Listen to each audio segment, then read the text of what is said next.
In this episode, I talk about the changes to harm reduction and addictions treatment strategies being implemented in Saskatchewan with Saskatchewan consultant and addictions counsellor Rand Teed. Do you agree with the government's decision to pull provision of these supplies? I didn't have anything to do with that decision. Do you agree with it?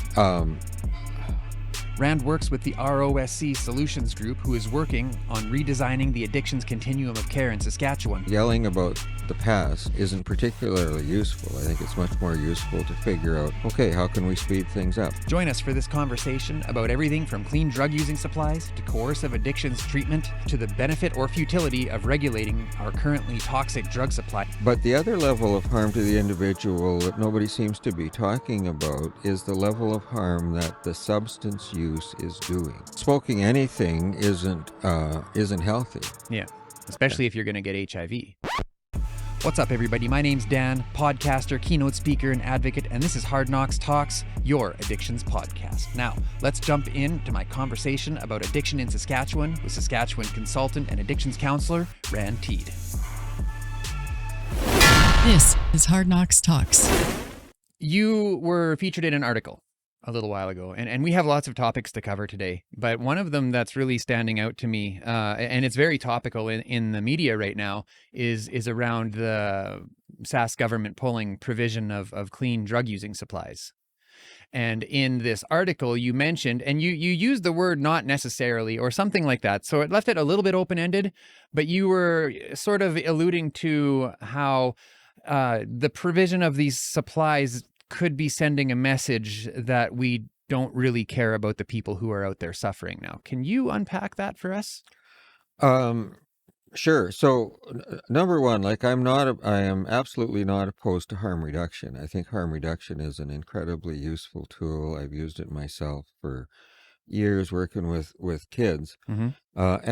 But I believe it needs to be part of a process. It can't just leave people there. I mean, it can just leave people there, but I don't think at that point it's actually reducing harm. I think it's continuing a level of harm, and I don't think I said that they eliminated safe provision of needles. They changed the manner in which people could get them. Yeah. And I didn't totally disagree with that, because a lot of what was happening is people would come in and pick up, multiple needles. Mm-hmm. Unfortunately, some of those would get pre-charged and sold.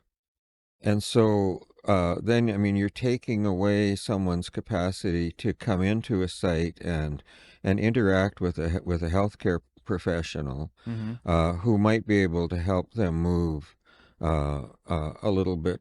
Move the needle, so to speak. Yeah. Move the gauge a little bit towards, a higher level of wellness. Mm-hmm. The other thing that multiple needle distribution, I believe, does is it reduces the frequency in which people have to go in and interact with somebody. And most of the conversation that I've heard about around this whole issue has been about the bloodborne disease issue, which I think is absolutely relevant and absolutely true. Mm-hmm. Part of harm reduction is about reducing those levels of harm to the individual. Mm-hmm. But the other level of harm to the individual that nobody seems to be talking about is the level of harm that the substance use is doing. And I think we really need to understand that. So if we just address the bloodborne, those health effects, and continue to provide a level of drug to that individual that they are constantly seeking, I'm not totally convinced that on that side of the scale we're actually reducing harm. And yeah, if they're very regularly be encouraged to look at maybe going on an opiate agonist therapy. Mm-hmm. If those conversations are happening, then you can constantly help encourage that person to move to a better level of wellness. And it doesn't even necessarily mean that everybody needs to become abstinent. Mm-hmm. But if we can help people move through a process where they're reducing the types of drugs they're using, or the amount of drug they're using, or the frequency that they need to use, Mm-hmm. then we are starting to actually reduce harm on that level. Do you think that in what you just said there, if we can reduce you said the amount or the frequency, what if we could reduce the toxicity of the a substance that they were using, as provided that they are on a pathway to wellness that is productive? Do you think that a regulated supply could be useful in some situation like that, like in a medical model? Well, they've tried that in BC, and it didn't work particularly well. Mm-hmm. At some levels, it makes sense. I mean, we've done some fairly good work with alcohol and managed alcohol programs, Which is running actively in Saskatchewan. yeah, currently. for people who have an extreme alcohol problem. That's a very practical approach. Mm-hmm. There's a segment of the drug using population that likely isn't going to be able to effectively change. Achieve abstinence. Yeah, achieve abstinence. Yeah. But there's lots of ways we can help them. Mm-hmm. But I think we need to move the focus away from just providing substances to Yeah. also providing better living conditions, better food, Mm-hmm. Better pathways to treatment and to detox, and Yeah. to, and it's funny because like the conversation continues to be one of division. It Well, seems I to be know. like this or that, and what really piqued my interest was this announcement that they were pulling these provisions came right on the heels of an announcement that 60 new beds were coming to Saskatchewan. Yeah. Now, and we're going to dig more into that, but let's look at some comments. Let's see here.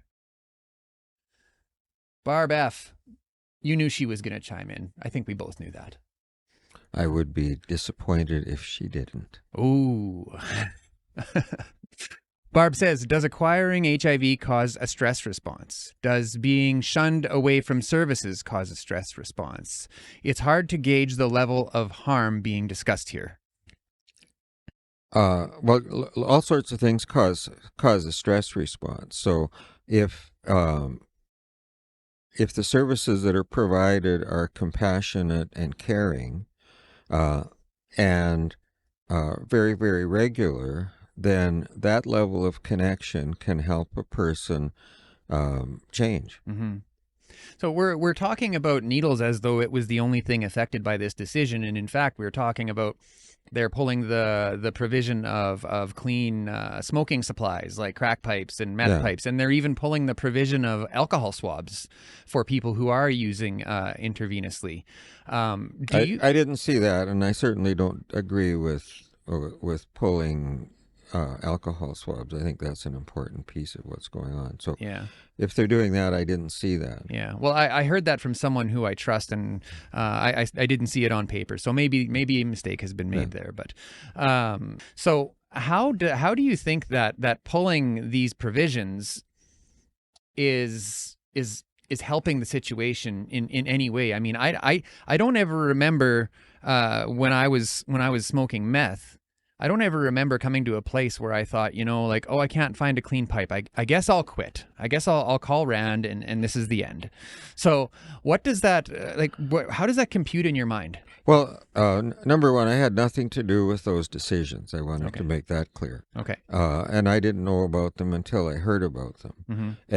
And yes, I am working with the organization that's trying to shift the needle on the whole system, to use the needle thing again, towards a recovery-oriented system of care. Mm-hmm. And so, I think anything that we are doing to help people recognize that maybe there's other options can be useful. Mm-hmm. I know, like, I've worked with hundreds and hundreds of kids who have teenagers who've have substance problems. And I said when I started off that I will use harm reduction. And so that is always about, let's take a look at frequency and amounts and start to reduce that and see how you feel. Um, and I think if we don't have that regular discussion with people, then we're not really practicing harm reduction. It becomes more like harm facilitation. And so, um, I really believe that the people who are working as harm reduction professionals need to understand that there are other options. And as I said before, there's a small segment of the population that probably aren't going to change. So giving them whatever support they need to make their lives as comfortable as possible. And to make the lives of the people around them as comfortable as possible. Yeah. That's important when we're talking about harm reduction. This is very much a community initiative. Oh, absolutely. Wherein behaviors can be mitigated by giving provisions as needed, dictated by whoever, whether that be a doctor or the person using the substances. Would you agree? Well, yeah, and I think we also need to realize that not everybody that's using substances are going to harm reduction places. They're just doing it on their own. And maybe they don't need to. Well, yeah, maybe they don't need to. But the other thing that recovery-oriented systems of care really emphasizes is public education and prevention programs. And so there needs to be a whole lot of new stuff going on. And I think that new approach is very much in the offing. I know we've been working on this for it's been going on in Alberta for a year and a half and a few months here. And we spent some time going through a lot of facilities in the province and finding out what was working and what isn't working, and being able to create some coordination, some better access, easier access to treatment facilities, I think is an important piece of this, because a lot of the time I think people feel that there isn't any hope, that I'm stuck here. Yeah. And I know Sarah at Queen City Pharmacy, one of the things that she says all the time is that we need to wrap a blanket around people to help them feel cared about. And I completely agree with that. And so, if at one level, if we're giving people something that is harming them on one side, is that really helping them feel cared about? The other thing to remember, I think, with anybody with a chronic substance problem, really has lost much capacity to choose. I mean, if we look at the neurobiology of chronic substance problems, the reward system in the brain has really short-circuited, or, to use the usual frame, hijacked the reward system. And the only thing that matters is the next access of your drug of choice. And so, when we say to people, what do you want? For the most part, the answer is going to be more drugs. I need my drug. Yeah, and I have to agree. I mean, as a person of lived experience, well, I mean, me too. I went to a lot of doctors and played up all kinds of injuries in an effort to get my fix, right? So I can't help but agree with you. And when I hear people saying things like, "Oh, well, people know what they need," I'm like, I don't know if that's always true. Well, no, I don't think it is. Yeah.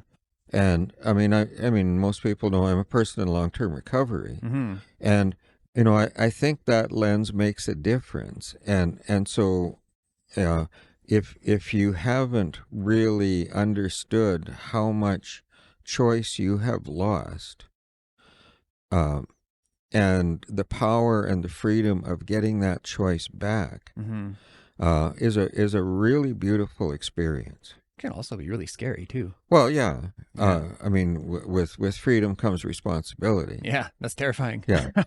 And so if we go back to what I was saying before, Mm-hmm. if we're at the same time creating more options for people to get into safer housing, to get out of unsafe situations, Mm-hmm. you know, if I mean, and I've said this before too, if you're living on the street, getting sober and continuing to live on the street is not a particularly attractive idea. Yeah, yeah. You know, like Just a higher awareness of how bad things are. yeah, if I'm living on the street, Yeah. I don't want to be sober because Yeah. it's too ugly. Well, and that's like the old AA saying: you go to a barber, you're going to get a haircut. Yeah, Yeah. I know. I spent a number of years working in Regina Detox, Mm-hmm. and this young guy came in. It was kind of end of October, and he said, "I got to do something about this." He said, I've been sleeping in the park all summer, and the other day I thought, if I could just get one more quilt, I could probably last another month living in the park. And he said, like, what the hell am I thinking?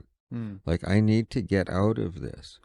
And if we're constantly if our choices are constantly impaired, and we're not shown at a level that we can understand that there are other options, that there's a way out, Mm-hmm. we're going to tend to stay where we are. I mean, it's the path of least resistance in some ways. Mm-hmm. So, Mary Ellen says, given what you said about reducing incidents of substance use and its harms, does that not align with the use of helping folks move from smoking over injection? Now, actually, and we can answer that, but what I'm kind of hearing hints of what you're like. Do you agree with the government's decision to pull provision of these supplies? Like, do you think that this is a good thing, especially at this time? Well, like I said, I didn't have anything to do with that decision. Okay. And so, do you agree with it? um, Okay, let's take a quick break and hear a word from our sponsors. The Advancing Interprofessional Management of Substance Use Disorders in Saskatchewan program, or AIMS-SK, is offered through the College of Medicine at the University of Saskatchewan and is designed to deepen healthcare professionals' understanding of substance use to improve health outcomes for individuals with substance use disorders. This program consists of 3 modules, including the foundations of harm reduction in substance use disorder, opioid use disorder, and alcohol use disorder. If you are a healthcare professional in Saskatchewan and wish to reduce stigma and better serve those with substance use disorder, look for the AIMS-SK link in the description below. If you are struggling with the substance use of a loved one or have tragically lost someone to drug-related harms, reach out to Stronger Together Canada peer-led support groups by Mums Stop the Harm. If you are in search of private inpatient addictions treatment, check out Prairie Sky Recovery Centre located in Leipzig, Saskatchewan. If you are looking for help with criminal record suspensions, the Elizabeth Fry Society of Saskatchewan covers all associated costs for women or gender diverse individuals to apply for criminal record suspensions. Reach out to Chelsea at 306-668-0635. To make contact or learn more about today's sponsors, to check out our new merch, or if you want to show us some love and buy us a coffee, all of those links are in the show notes below. Do you agree with it? I didn't agree or disagree with it. I just thought, okay, like I tend to be a realist. So, whatever's happening, I think is what we have to take and figure out. Okay, how can we make this work?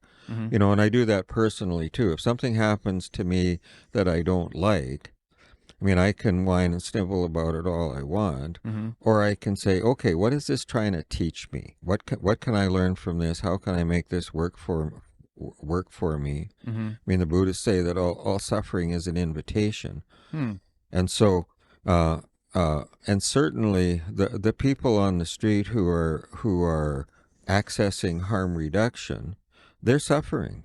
You know, they're not having fun for the most part. I don't think they're having any fun at all, really. Yeah. So is it? Do you think we should need to make it any worse by pulling their clean pipes and their clean, like, you know? Well, I'm not totally convinced that that's making it worse. I think at one level I think that's creating an opportunity for them to look and say, okay, maybe I need to look at this differently. And like, you know, I've Well, said, it's really not giving them an it's not really giving them a choice anymore. It's taking their no, choice away. true, but I mean, smoking anything isn't healthy. Yeah. Especially if you're going to get HIV. Well, yeah, and so you know, the more we can do to help people move away from chronic problematic drug use, Mm-hmm. the more benefit we're going to have uh, uh, for them and for everybody around them. I mean, you talked about families too, Mm-hmm. and families that watch people absolutely stuck and trapped in a chronic substance use cycle. They're suffering too. Yeah. And I mean, nobody wants anybody to die. I mean, I've buried 39 teenagers who have died from substance use issues, Mm-hmm. and that's not fun. Yeah. And so I've spent like a huge hunk of my adult career trying to help people move away from that, and the people that have moved totally away from the substance use are thriving and doing well, Mm. and you know, and I also regularly get calls from people, you know, who are now 35 or 40 years old, and they usually start by saying, "Geez, I wish I would have listened, Mm-hmm. because now I've lost my job, or Mm-hmm. you know, I just overdosed and I don't know what to do, or whatever." So, you know, like I understand people's concern about this, but I mean, ultimately, I think we need to be uh, taking what we have and trying to make things better for people, Mm-hmm. and spending a whole lot of energy fighting and arguing about the way things happen to be evolving. Mm-hmm. I'm not sure how useful that is. I think it's probably more useful to uh, maybe get back out and see if we can help a few people, you know, move a little bit further into a level of wellness that's going to, you know, create some additional safety for them. Yeah. Yeah. Um, now I, I don't know if and I will, well, I'll say, like, I don't necessarily agree. In fact, I don't agree with what the government's doing in pulling these provisions. And you're perfectly allowed to do Yeah, that. but at the same time, I am very happy to see that they're bringing more resources to Saskatchewan. But it almost seems like, even if this strategy was the best way to go, even if pulling these provisions was a way to move people towards a pathway to wellness, I think that they yanked it a little early. You know what I mean? Because I mean, these beds aren't even in place yet, and there's more coming in this Well, province. yeah. And like I said, I wasn't part of that decision. Yeah, And so that decision was made. And so yelling about the past yeah. isn't particularly useful. I think it's much more useful to figure out, okay, how can we speed things up? How can Mm-hmm. we create some opportunity with what's happening here to help some more people uh, get better? If people continue to use the same level of substance, they're going to continue to want to use the same level of substance. Mm-hmm. And um, you know, the ultimate harm reduction is to get them off that substance Mm-hmm. somehow or another. Mm-hmm. Onto a path of wellness. Yeah, Yeah, yeah. you can't have one without the other and expect to reduce harm. Would you agree? Well, yeah, like, Yeah. you know, like we need to help move the needle, and like we both said, people have lost capacity to choose. Like Yeah. I had to talk at a kid's funeral a while ago. Mm-hmm. His parents asked me to do that, and one of the things that I said is that that his addiction took away his capacity to make a choice, and um, and so I think we, like, and you said it too a few Mm-hmm. minutes ago, we have to be really careful about uh, uh, just thinking, well, if that's what they're choosing to do, uh, uh, they're thinking through that, okay, because that isn't possible. Yeah. Yeah. And I think that in itself is where lies my disagreement with what's happened, is like, these people are hurting and they're suffering and they're not capable of making rational decisions. And like my wife Donna, she said just the other day, she's like, you know what, I had to be removed for a short time so that I could gain enough clarity to make a better decision, you know. And Well, she wasn't necessarily coerced, but she did get pregnant, and that was enough to move her to a place where she paused for a moment. absolutely. You know? And I've never advocated teenage pregnancies. Yeah.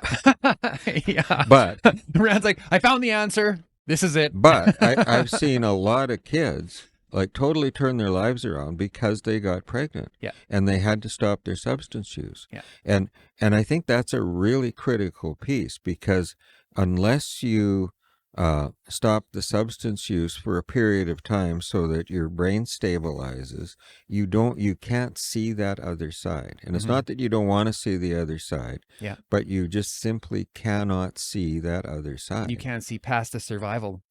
Yeah. Yeah. And so, I mean, you brought up, before we started, you brought up that idea of involuntary treatment. Yeah. And Which was brought up in the chat here, so now I don't have to put up Mary Ellen's comment. okay. So, thanks, Mary Ellen. Thanks, Mary Ellen. Yeah. Glad you're here. I didn't pay you to say that. Yeah. So, like I'm not entirely opposed to involuntary treatment, Nor am I. but I think we need to understand what it has the capacity to do and what it isn't. It isn't chaining somebody to a bed with a set of handcuffs and letting them suffer for a month or Forcing whatever. the 12 steps down their throat. No. Yeah.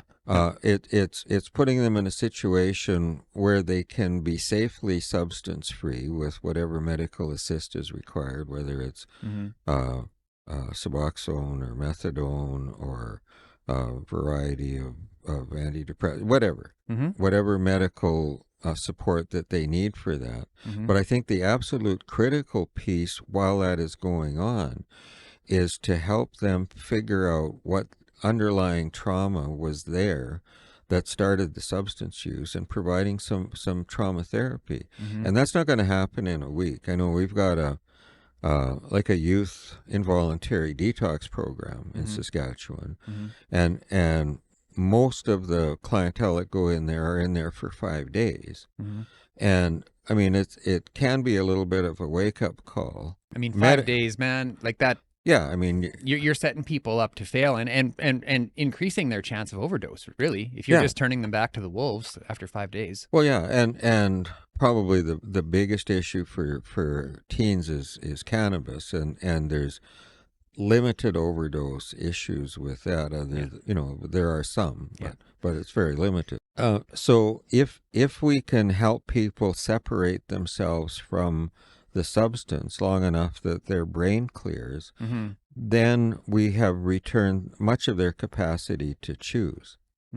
But we can't do that in any kind of a punitive way. It has to be in a very medical, therapeutical, culturally sensitive, all of the things. You know, if you look at indigenous teaching around substance use, they don't really even have the word addiction. They talk about it being you're out of balance. You know, you're not in your center. And so if you continue to use a substance, you're constantly pulling yourself away from yourself. You're pulling yourself off center. And so by changing our approach to harm reduction, maybe we can use that to help people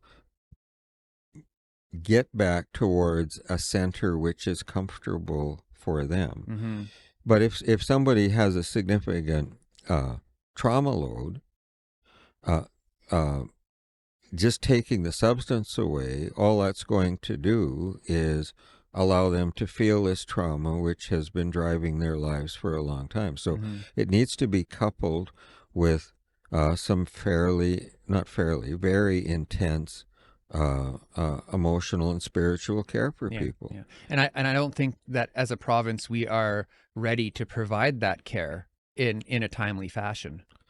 I think it's, from the discussions that we've been having regarding this recovery-oriented systems of care, I think it's going to move faster than people really. Well, and that's excellent news. And I just want to reiterate how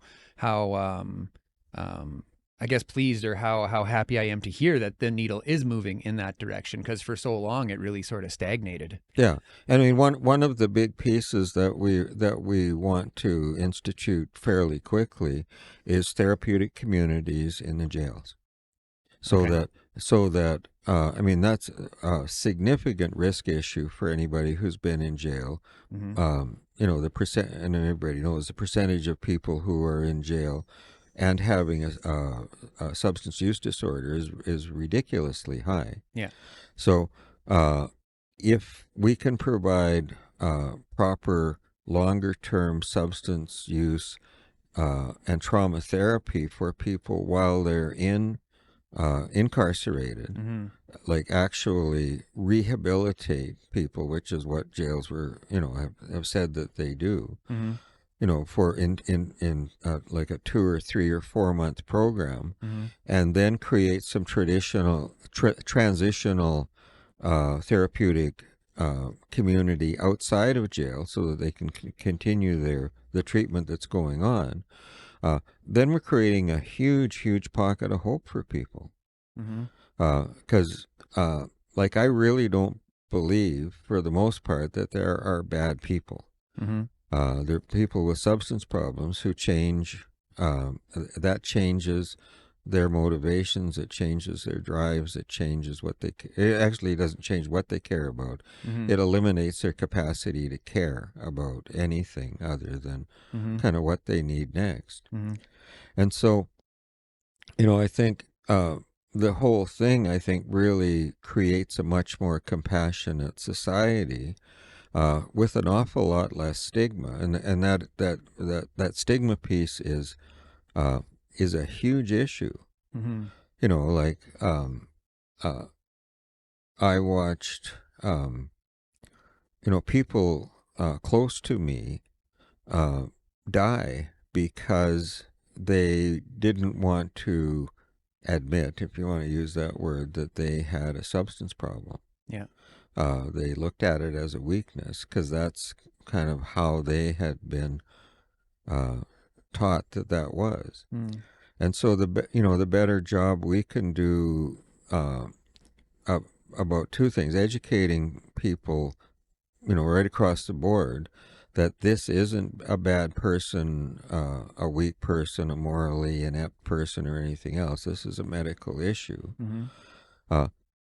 But also, and I think the bigger piece really in Saskatchewan is that you can actually have fun and enjoy life without getting trashed all the time. Yeah, it took me 36 years to. Well, actually, no, it took me longer than that, because I was miserable for the first bit of my recovery too. Yeah, well, I mean, I was too. Yeah, and that's a great model to put forward. But when we're having this kind of conversation, talking about clean supplies and stuff like that, I don't think that's where this particular conversation is. I mean, we're talking about basically trying to mitigate risk, not only to the individual, but to our medical system, basically to our tax-paying dollars. Yeah.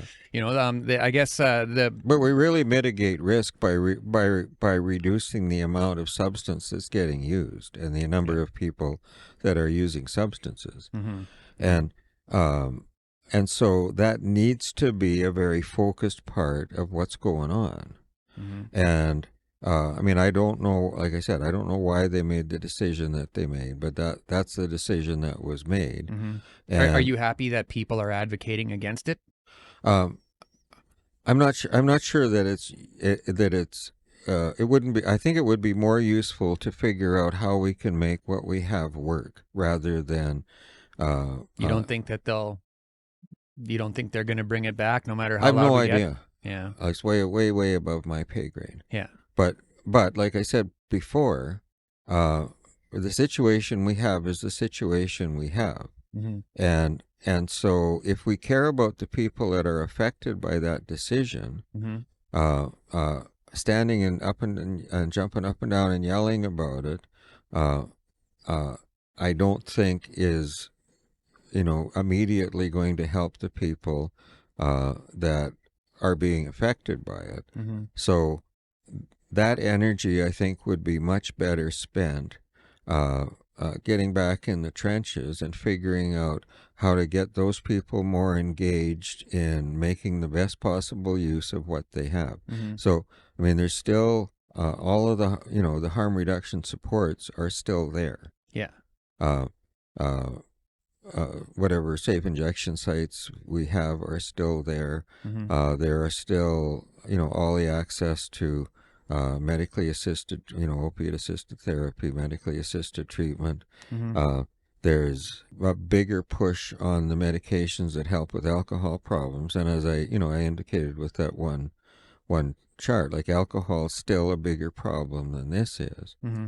And so by a wide gap. oh God, yeah. Yeah. You yeah. know. And yet here we are in a province that has commercialized alcohol, has left it to the commercial industry to provide safe spaces to use the alcohol, and it to me it's just like, and even during COVID, alcohol was deemed an essential service. Yeah.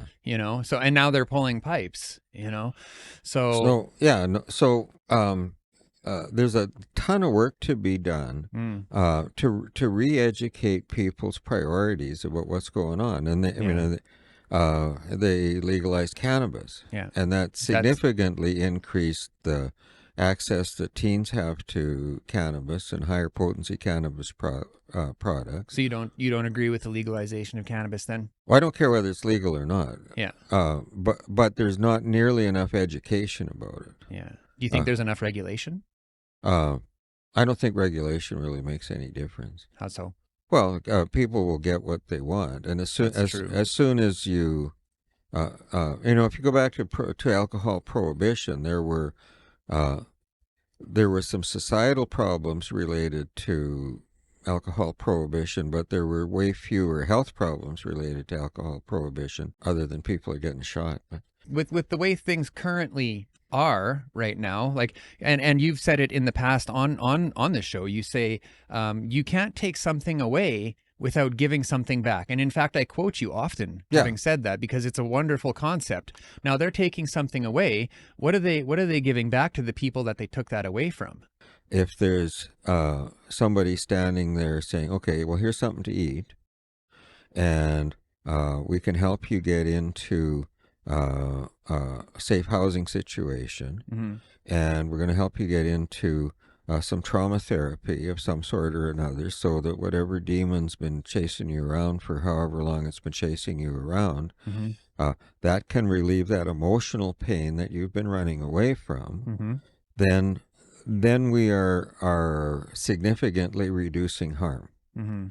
I don't believe that we're significantly reducing harm if we just keep making the same level of drug available all the time, or the same access available all the time. Because, at sort of the white hat, white horse level, it sounds like we're doing, like we're helping. Yeah. But I'm not totally convinced that it's as helpful for the individual with the substance problem as it is for the person who feels like they are helping. Yeah, and it's a contentious topic at best. Yeah, at best. Yeah, and so, well, I'll ask you a question. Okay. When you first got off your substance, and I know you've talked about it before. What was hard about that? The demons. Okay. Yeah. And then what started to quell the demons? A lot of talk therapy, a lot of peer support. Yeah. And I know where you're going. It's certainly like when I put the pipe down, the desire to use had simply left me. Yeah. Now I can't go and put that lens on everyone else's experience. But and to go back to other topics like the coercive strategies and the recovery capital and things like that, we're going to need to see a big improvement in the diversity of services made available. Absolutely. And when we're talking about the managed alcohol program, and yourself, you mentioned that there are going to be some people who are never going to achieve abstinence, nor do they even want to consider it. No. Now, I wonder if you could shed some light on where's the line? Where's the benchmark? If we're going to be taking people off the street simply because they're addicted and they're causing harm to community or just to themselves or whatever, like, where's the benchmark as to where these services or these policies should be engaged? I think the benchmark is a very individual. Mm-hmm. So if you start making more doors available for people, they will find a door that works for them. Mm-hmm. If you're just continually pounding on the same door that isn't opening up, Mm-hmm. it makes sense to maybe look for another door. Mm-hmm. And so, recovery capital is a really interesting concept, and I don't know how many of your listeners are really familiar with it. There's tons they can read about it, but Mm-hmm. recovery capital goes through all areas of your life: emotional, physical, cultural, spiritual, financial, and looks at areas that are successful and looks at areas that need work. And so recovery-oriented systems of care use recovery capital very continuously to help people move through a process. So if you do a recovery capital scale, and there might be 15 things that you score really low on, then you can start to pick one of those things to start to work on. Mm-hmm. The other piece that recovery-oriented systems of care use a lot are peer coaches, recovery coaches, people to help you figure out stuff that you don't know. So one of the things that I've said for a long time is you can't just tell somebody to sober up and be okay. Yeah. It's really like teaching a child to walk across the street. Yeah. You don't say go walk across the street. Try not to get hit by a car. Yeah, try not to get hit. And if by you do, that'll learn you. Yeah. Yeah. So you hold their hand, and you walk across the street with them, and you show them how to walk across the street, Mm-hmm. and you do that quite a few times, and then you walk across the street with them, not holding their hand, and then you watch them walk across the street, and until you're comfortable that they know how to do that. Mm-hmm. So recovery isn't just about stopping the substance use. I mean, that's kind of part of it. But the biggest part of recovery is learning how to manage your life and respond, not react to the stresses that you encounter on a day-to-day basis, and learn how to deal with whatever emotional hurts that you're carrying, whether they're passed on intergenerationally, or whether they're epigenetic, or whether they're actual traumas that you have incurred. Mm-hmm. Recovery is about learning how to let those go and deal with life in a different way. Mm. As long as we're constantly reacting to hurt that we're carrying, we're constantly in that defense mode. It's like we're walking with a bear. Certainly there has been research that the government is looking at, and I don't know if you know or not, but I know that many of us would be interested in seeing this research that the government has looked at in making recent decisions. Can you shed any light on us where we might find some of this information? Subsequent to them making the decision, I read through the SAMHSA documentation on harm reduction, Mm-hmm. and it seemed to indicate a similar path. So SAMHSA is the American Society of Addiction Medicine. Okay. And they've got some excellent literature on recovery-oriented systems of care. They've got some excellent literature on relapse prevention, on harm reduction. Mm-hmm. They're one of the sort of foundational organizations about recovery. Mm. And their literature suggested that not providing clean. There was some documentation in there about not providing pipes. Okay, and that somehow moved people towards wellness. I mean, everything they are doing is an attempt to move people towards wellness. But Thanks so much, Rand. oh, thank you. Very much appreciate you taking the time, making the drive. We'll let you go. Yeah, and if people are interested in more of what I think, they can go on Amazon and buy my book, Which Way to Turn. Shameless plug. I'll allow it. Shameless plug. I will allow it. Thank Okay, you so much. Thanks. Yeah. Bye. Okay, if you got something out of today's episode and you are not yet subscribed on YouTube, please subscribe on YouTube, turn on notifications. We go live. We try to go live twice a week, every Friday morning, every Sunday evening. Sometimes we go rogue and on a Wednesday or Tuesday, and I don't even know. But if you don't have time to sit and watch us, there's lots of content you can catch up on. Apple Podcasts, Spotify, Google Podcasts, wherever. That's all I got for you today. Thank you so much. Take care, everyone. Say, this is Hard Knocks Talks.